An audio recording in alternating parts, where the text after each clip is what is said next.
Umakant Yadav sir GS classes के online web portal में आप सभी मित्रों का बहुत बहुत स्वागत है।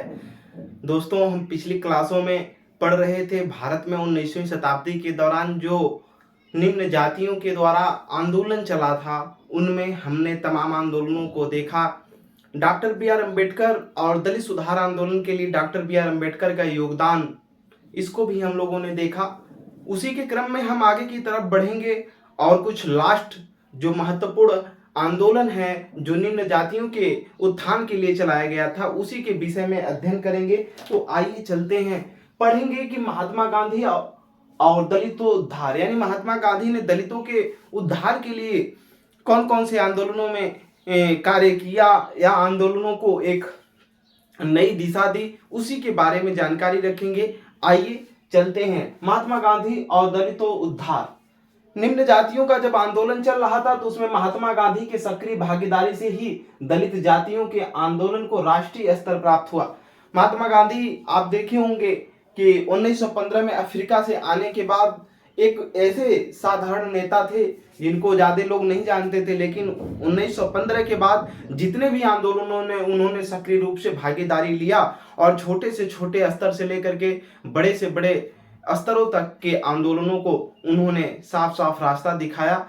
हम लोग महात्मा गांधी के व्यक्तित्व के बारे में और उनके द्वारा चलाए गए बहुत से आंदोलन बाद में पढ़ेंगे, लेकिन इसमें दलित जो हमने निम्न जातियों का आंदोलन पढ़ रहे हैं ऊपर, इसलिए हमको इनको पढ़ना जरूरी है निम्न जातीय आंदोलनों में। तो महात्मा गांधी की सक्रिय भागीदारी से ही जो दलित जातियां थी, क्या दलित जातियों को आंदोलन को क्या हुआ, राष्ट्रीय स्तर प्राप्त हुआ। किनके सक्रिय भागीदारी से? महात्मा गांधी ने जब निम्न जातियों के आंदोलन में उतर करके आए तो ठीक आगे की तरफ चलेंगे, क्योंकि वायकोम जो सत्याग्रह हमने बताया था कि उसमें दलितों को मंदिरों में नहीं प्रवेश दिया जाता था। फिर 1925 में जब केरल के क्षेत्रों में महात्मा गांधी पहुंचे तो वहां की महारानी से मिल करके उन्होंने मंदिरों में प्रवेश देने की अनुमति या समझौता किया। आगे की तरफ चलेंगे, 1917 ईस्वी में अखिल भारतीय कांग्रेस जो कांग्रेस पार्टी थी, अखिल भारतीय कांग्रेस ने हिंदू समाज द्वारा दलित जातियों पर आरोपित कठिनाई, यानी हिंदू समाज में जो ब्राह्मणवादी और तमाम तरीके की जो नीतियां थी वो दलितों पर जो थोपी जाती थी, उसको महात्मा गांधी ने आरोपित कठिनाइयों को हटाने की जो बात थी उसके प्रस्ताव के बारे में क्या किया, बातचीत किया। आगे की तरफ 1921 ईस्वी में कांग्रेस ने पुनः हिंदुओं को निम्न जातियों के हितों की रक्षा करने के लिए, किनके निम्न जाति जो थी उनके हितों की रक्षा और अस्पृश्यता को समाप्त और छुआछूत को समाप्त करने के लिए कहा, ठीक, आह्वान किया। ठीक, आगे की तरफ 1922 ईस्वी में, कब? 1922 ईस्वी में गांधी जी ने एक कमेटी बनाई जिसका उद्देश्य था, उसका उद्देश्य क्या था? अछूतों के लिए एक व्यवहारिक योजना बनाना। जो अछूत का मतलब यहाँ जो छुआछूत से ग्रसित थे उनके लिए एक व्यवहारिक योजना बनाना, जिन्हें उन्हें सामाजिक और राजनीतिक क्या मिले, समानता का अवसर मिले। ठीक, राजनीतिक दृष्टि से भी और समाज में क्या मिले, उनको समानता का, सभी लोग समान रूप से रहें। जो छुआछूत की बीमारी थी उसको हटाने के लिए इन्होंने कमेटी का निर्माण किया था महात्मा गांधी ने 1922 में।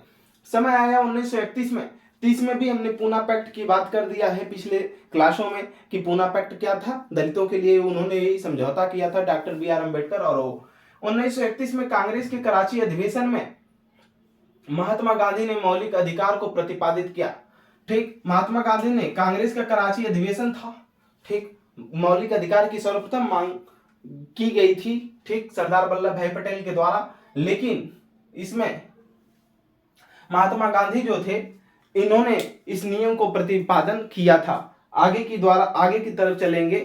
ठीक, आगे की तरफ जब चलेंगे तो इसमें 1932 में निम्न जातियों की उन्नति के उद्देश्य से, ठीक, जो निम्न जातियां थी उनकी उन्नति हो सके, इसके उद्देश्य से महात्मा गांधी ने निम्न जातियों को क्या कह करके पुकारा, हरिजन। ठीक, हरिजन कहा। आगे की तरफ और हरिजन सेवक समाज की स्थापना किया, कौन? महात्मा गांधी ने। और इसके अध्यक्ष बनाया किसको? घनश्याम दास बिड़ला को। इसको याद रखेंगे, हरिजन सेवक समाज की जो स्थापना किया था, बहुत लोग गलती से विकल्प में डॉक्टर बी आर अम्बेडकर को लगा देते हैं, जो कि सरासर गलत है।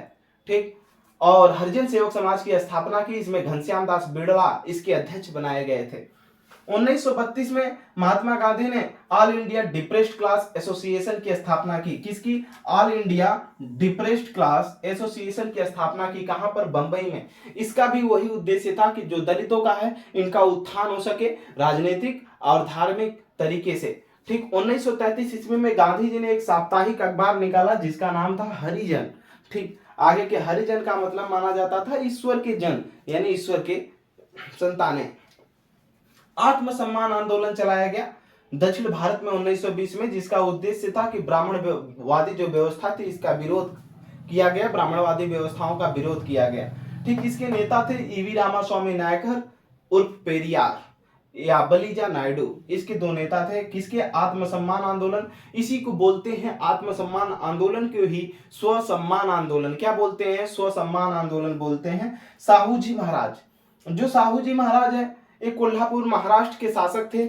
मराठाओं में हम लोगों ने पढ़ा होगा कि साहू जी महाराज के बारे में, मराठा साम्राज्य में हमने साहू जी के बारे में पढ़ा। ठीक, तो ये कोल्हापुर महाराष्ट्र के शासक थे। इन्होंने जो गैर ब्राह्मण लोगों को प्रशिक्षित करना, उनको शिक्षा देना, ठीक, जो धार्मिक जातिवाद में और भी तमाम तरीकों में उलझे हुए थे उनको आगे निकालने का काम किया, तथा राजकीय पदों के दलित जो राजकीय पद हुआ करता था उसमें दलितों को इन्होंने 50% आरक्षण दिलवाने का काम किया था। कौन? साहू जी महाराज, छत्रपति जी साहू जी महाराज। ठीक, दलित विद्यालयों की स्थापना का काम करने का काम किया था। कौन? साहू जी महाराज। अब तक हम लोग निम्न जातीय आंदोलनों के बारे में पढ़े थे। अब निम्न जातीय आंदोलनों में ही हम लोग जनजातीय, उसके साथ साथ राजनीतिक और धार्मिक आंदोलनों के बारे में जो राष्ट्रीय स्तर तक पहुंचे उन राष्ट्रीय आंदोलनों के बारे में भी पढ़ेंगे। फिर मिलते हैं आपके अगली क्लास में।